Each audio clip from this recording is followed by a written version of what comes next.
welcome you all to this gathering tonight. Our focus, as you know, is about the team mentality and why your team matters. And we're delighted to have our Rotary International Director for Zones 28 and 32, Chris Etienne, to be our first speaker on this, to give us a bit of an overview of what's happened in terms of changes to the membership committee structure, what the board has determined as most important as we think about some changes in the development of some subcommittees. And then following Chris, we'll hear from Diana Edwards from RI, who will tell us a little bit more about what's happening with trends and just some new things and resources in particular that she has available. So Chris, I'm going to turn it over to you to launch into this and to lead us off tonight. Thank you for being with us. Okay, well, hello everyone. Louisa, I just want to give a big shout out to you and Cindy for inviting me to be here this evening or today. I love the title of this webinar tonight, Why Your Team Matters. And I think all of us, either in our work, in our personal lives, or our involvement in Rotary, know that we can accomplish so much more as a team than we can individually. And why your team matters is that you, along with your team, and Louisa and Cindy have a team that works in the zone. Hopefully, our districts have a team and our clubs have a team. There's nothing more important than us not having a committee of one. We really should surround ourselves with people who make up a team that can help us focus on membership. As you all know, membership is indeed our number one internal priority in our organization. And there is no time like the present where we really need to buckle down and take some intentional steps to help grow membership in our organization.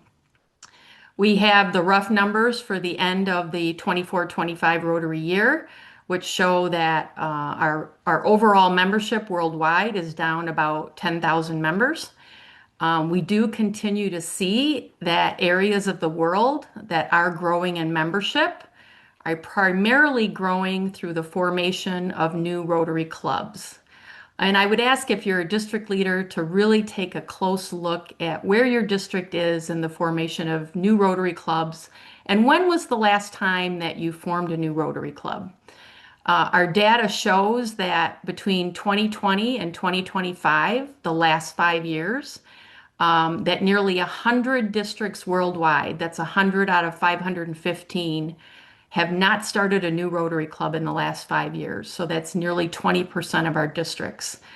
So it is an area that we really need to focus on. I think you're all aware that the board took a couple of decisions at the April board meeting, the 24-25 Board of Directors.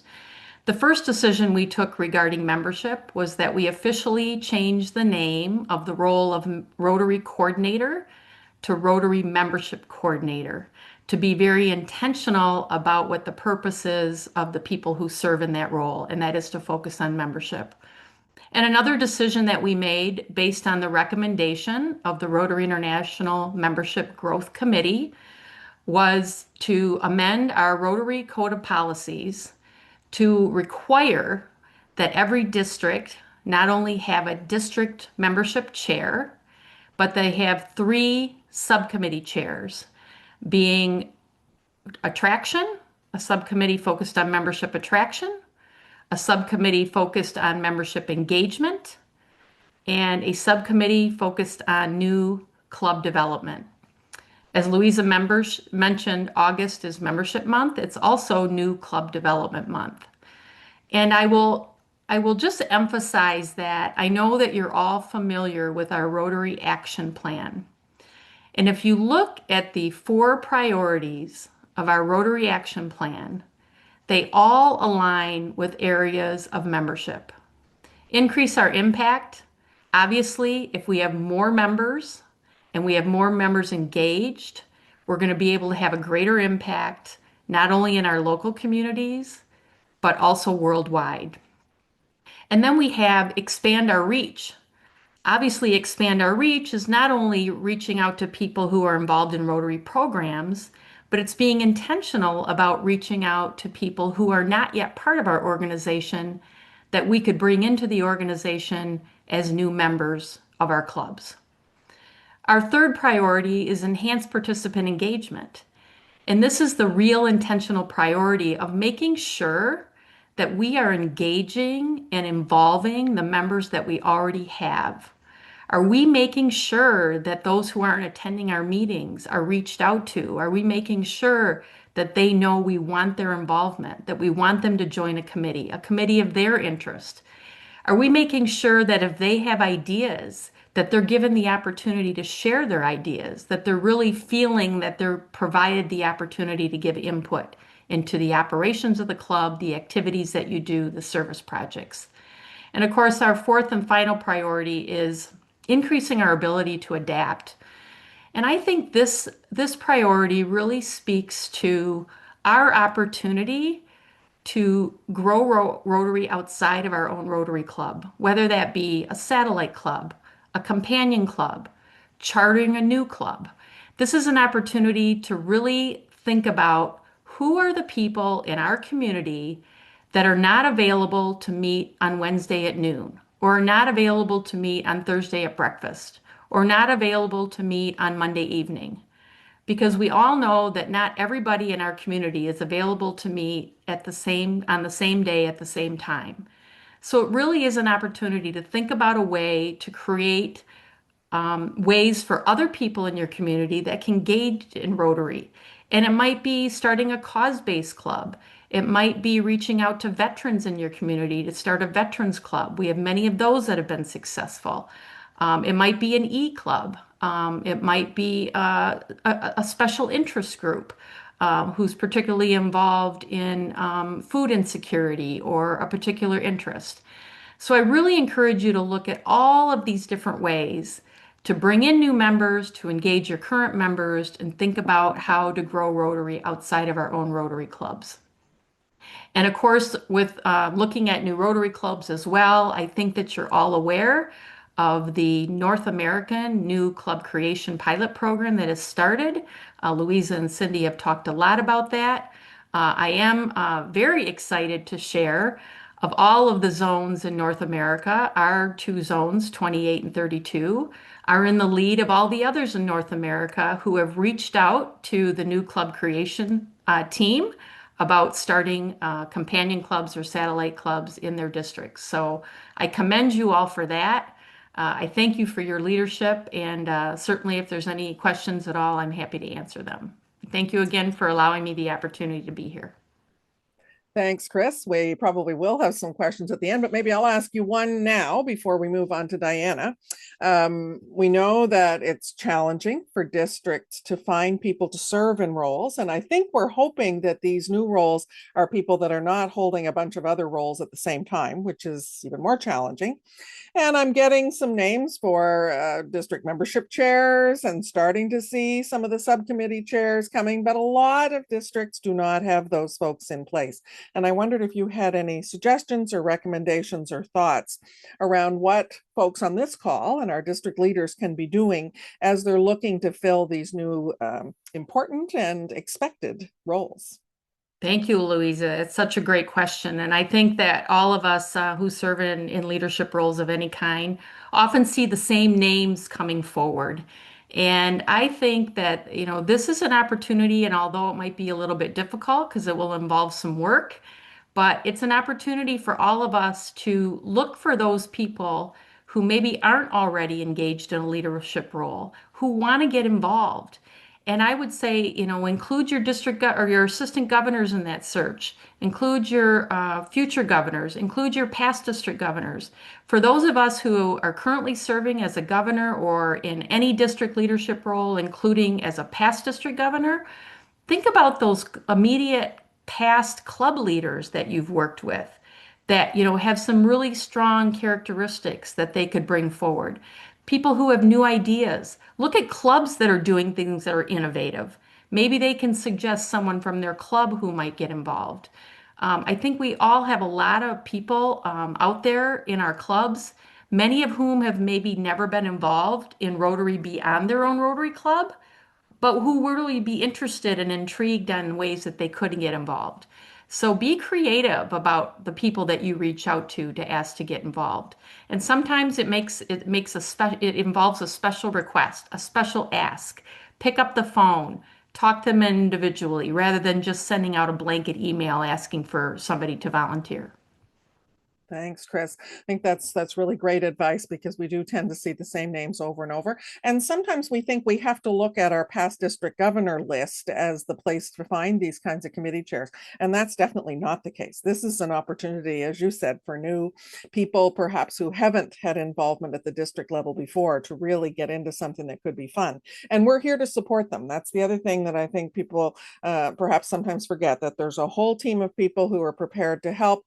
District membership chairs, these subcommittee chairs. There's all kinds of resources, which is a great segue into our next speaker, Diana Edwards from RI. So good evening, everybody. I am Diana Edwards, the Regional Membership Officer for both Zones 28 and 32. I've been a part of Rotary International staff for over 12 years now. I've been in membership development for 6 years. So for those of you whom I haven't had the chance to actually meet yet, I'm sure we will soon cross paths in person or from maybe one of my annoying emails that come through or via Zoom like we're actually doing now. I am the person that you can actually attach and call, like email, text me and for any assistance with membership data, strategies, resources, presentations, anything concerning membership. So this evening, I wanted to share with you all some membership trends along with some tools to engage with the current and some new prospective members and share a few resources with you. So we'll talk about where we started and where we're actually going with this. So I am sure you've all looked at this data and analyzed it, talked about it, shared it. You've had your meetings about it already. But I wanted to give you just a chance to look at some numbers that I've pulled. And here are some trends in the past 5 years for Zone 28, where we actually had a loss of 43 clubs, and that is a loss of 3,300 Rotary members. And when it comes to Club Zone 32, we had a loss of 57 clubs with a total of, I think it was 2,867 members. And with all of these numbers being said, like, we know that this does not include Rotaractors and Rotaract clubs, only Rotarians and Rotary clubs. So we've actually expressed the importance of the club experience, for these past few years on and on, right? So we keep talking about why is it so important that we focus on supporting those clubs and providing a positive experience. It is because we have a tremendous opportunity here. So we know that about half of all the member terminations happen within the first 3 years. In addition, over 10% of new members leave Rotary within the same year of actually joining. So, and our research tells us that the top reasons people leave are because of the club environment and culture, those unmet expectations, and the time and the financial obligations. So all these things that can be actually controlled by the clubs. But meanwhile, as Chris mentioned, around 20% of all those districts globally have not chartered a new club in the past 5 years. So if our current clubs aren't meeting the needs of new and prospective members and enticing them to stay, then there's also a need for new and innovative clubs to form while working with existing clubs on the experience that they actually offer. So since we actually know that some prospective members may not be interested in or able to join a club or an existing club for a variety of reasons.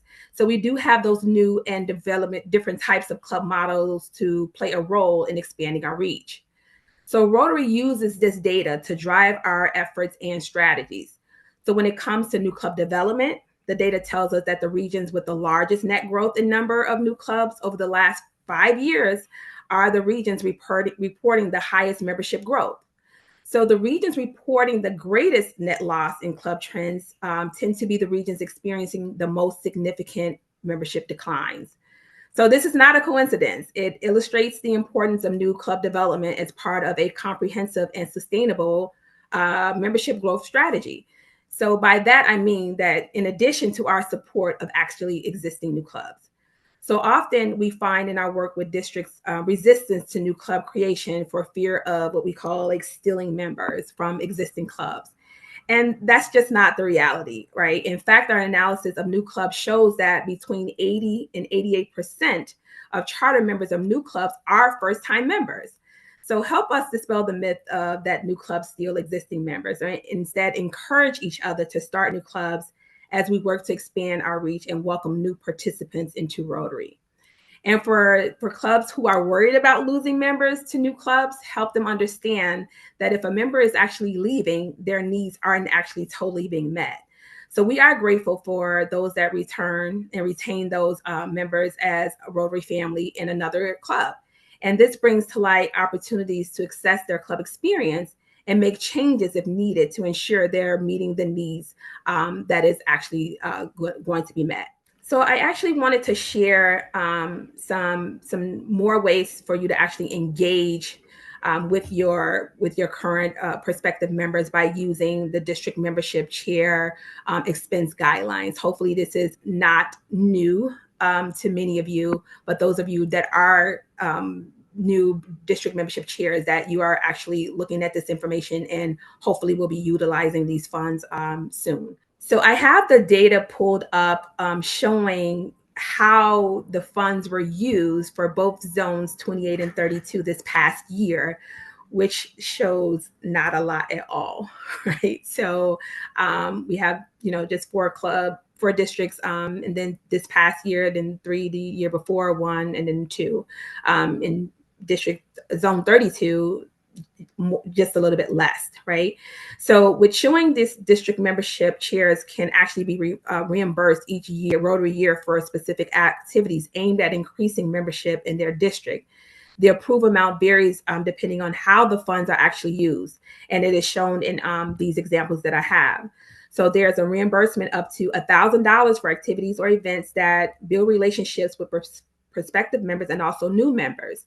You can use these funds such as for hosting a prospective member event, a celebration of a club charter, developing new clubs, activities to do that, an orientation for new members.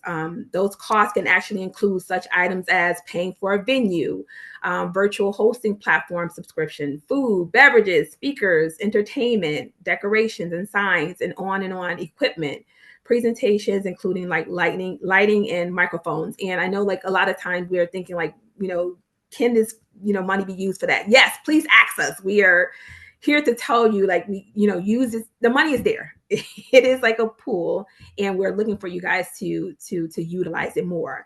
And second, now that we have the reimbursement for up to $500 for efforts to actually engage those existing members by improving your public image and raising awareness of Rotary, such as those printing Rotary materials, including the What is Rotary, that wallet card, also the prospective member flyer. You have the Rotary Basics, which is a PDF, designing your Rotary experience. You're able to use the funds to buy Rotary branded materials, such as like the tablecloths, those retractable banners, the flyers, the display racks for those public events. You can use it to buy T-shirts, tote bags, notebooks, and etc. So just using that for the public image. Once you submit that information, you'll submit a proposal for consideration, right?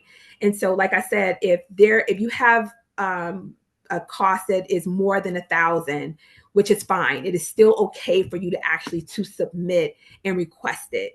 And all that happens is that the individual reviews it. We talk about what the funds will be used for, and we'll go from there. And once you get the approval verbally, if it's over the $1,000, you will actually be able to submit the expense, and then it'll get approved. And lastly, I just wanted to kind of talk about membership leads. And membership leads, this is another great tool to help you grow membership. And again, still through Rotary International, we still get over 1,000 leads globally expressing their interest in Rotary. So I wanted to share some data that I pulled up for both zones 28 and 32. And just showing the membership lead and what has been happening for this past year. So using the current membership tool, which has not changed yet, for zone 28, 910 of those individuals that were assigned to a district from Rotary International, right? Out of the 910, 217 were actually contacted by the district. The district then sent over to the club, and the club only contacted 51 of those individuals. And out of the 51, 46 were actually admitted. But let me please note that this data is not as accurate only because individuals are not always using the tool. So if you're not using the tool, we're not able to actually get the accurate data that is what is actually happening for those individuals, because there are possibly absolutely more people that join that is what's actually showing here. But most of them are still waiting to be contacted. And when we talk about Zone 32, we had 964 that were assigned to the district. 964 that were assigned to the district. The district contacted them. Out of those numbers, that was 193 that the district contacted. 250 that were assigned to the club, and the club only contacted 23 of those individuals.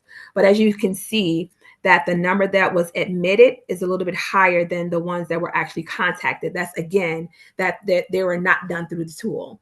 And so with this particular tool that we are using now is still, we haven't transferred over to the new membership leads way that we're going to be managing these prospective members yet.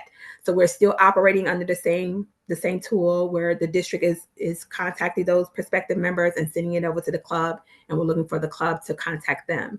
And as you guys know already, that when the new tool is released, that the district will not having to contact those individuals. It'll be up to the club to connect with those prospective members as they submit their interest through Rotary.org. And also I have the district membership chair guidelines that I'm going to share this presentation with Louisa and Cindy that they can send to you guys so that you have easy access to click on this link, and it'll take you to those guidelines, because I mean, it is a very missed opportunity to use those district membership funds that are just sitting in that bucket. And also you have me as a resource, Diana Edwards. I am going to put my email and information in the chat for you, for those of you who do not have that yet. Next slide. So I just wanted to just kind of thank you guys for your time, your attention, and just letting you know that there are some exciting things that are happening in membership. And each of you, regardless of your leadership role, play a critical part in helping our districts and clubs adapt, expand, and enhance our engagement through the club experience, which is ultimately how we're going to grow membership and increase our impact. So let's continue to work together to ensure Rotary is known as the organization that actually takes care of their members and their actual communities. Thanks, Diana. That was a great overview. The State of the Membership event, it would be great if you could drop that link in the chat so people have that. If you can do that, that would be wonderful. And I just have a couple of questions before we open it up. And the first one is, it sounds like this money that's available is kind of like free money, and that of our 40 districts last year, like 5, 6 took advantage of it. Like, seriously. This is just mind-boggling to me, to everyone on this call that is looking at how to build membership, that there is that money available to support you and resources otherwise to support you. And Diana, it's kind of like free money, right? It is, absolutely. And what we did find is that when I was talking to district membership chairs throughout the year, that they were finding it difficult to just kind of take the time to actually do the course, right? But I wanted to make note that as a district membership chair, and if you've already taken the course once, you do not have to take the course again, because you're in the 3-year term. So one time is enough throughout your term. Don't take it twice. And how long is that course? That's not very long, right? How long is it? It's not long at all. I think it's about maybe 20 minutes at the most. That's what I thought. I was going to guess 20. So for 20 minutes, you can access $1,500 US, which is like a gazillion in Canadian, right? Yep. Yep. And what we're finding is that if we had some individuals that were requesting more, and they were awarded more, so there wasn't a cap put on it, and there's many more funds in there to play with. Right. So could you also drop in the chat the link to the Learning Center where that course is, just for those who might not be aware of that, just so everybody has it. And we will make sure it's included in our next mail out as well to people next month. That link will be there so that you have that easily accessible to you. The other question I wanted to ask you is really around the statistics and so on that are available, and how can people get those numbers easily on a regular basis? Is that available to districts? Yes. So if you are in a leadership role as a district membership chair, district governor, you have access to district data through My Rotary, and also going through Rotary Club Central, right? And as a club leader, you have access to club leader data. That would be the club president, the club secretary, if you have one. So all of this data is admittable, like you are actually able to get it. And if you can't find it, or if you are not able to get it, or don't know how to retrieve it, I am here to do that as well. Like you can let me know, like, Diana, I'm looking for some information, or if you're looking for some trends that are outside of your district, just to share with you what other districts are doing, I can do that as well. Just like, of course, it won't show, personal people's information, but actually to show you data. Yeah, let's do it. Right. There's lots of data available. In fact, through Club Runner and DACDB, we know there are also a lot of data that are available to people, and we're happy to help individual districts. If you're looking to find data and you're not sure where to find it, through the zone, we have folks that can help you with that. So please let us know if you're stuck on how to find data. Final question for you, Diana. Any guess on when the new membership tool will be available? No. You love that one. I know, but it was in the chat. I had to do it. Look, guys, don't kill me, right? Because I have no idea. Like we tried to launch it right in the beginning of this year, and we had too many hiccups in there. But they are working on it. We have someone now that is trying to build a tool. We don't have the date as of yet. So I'm very sorry. Okay. But we're working in the same space. We still have individuals that are showing up in that tool. Let's take advantage of it while we have it. Let's still do the thing and contact those individuals. They're sitting there. And those numbers are pretty astounding when we see the number of leads that come in and the number that actually do get followed up on. Even if it isn't totally accurate, it's still an incredibly low percentage of the leads that come in that actually are worked. So again, folks on the call, come on, that's just, it's like easy leads. They're sitting there. There are people that have reached out that are interested. Make sure those leads are followed up on in each of your districts, and that you know the process, that they're not just going out there and you don't know who's supposed to be doing what with them. And thank you all for joining us tonight. If there's any follow-up, if there are any additional emails that you want me to add to our mail out, please let me know and we'll be happy to do that.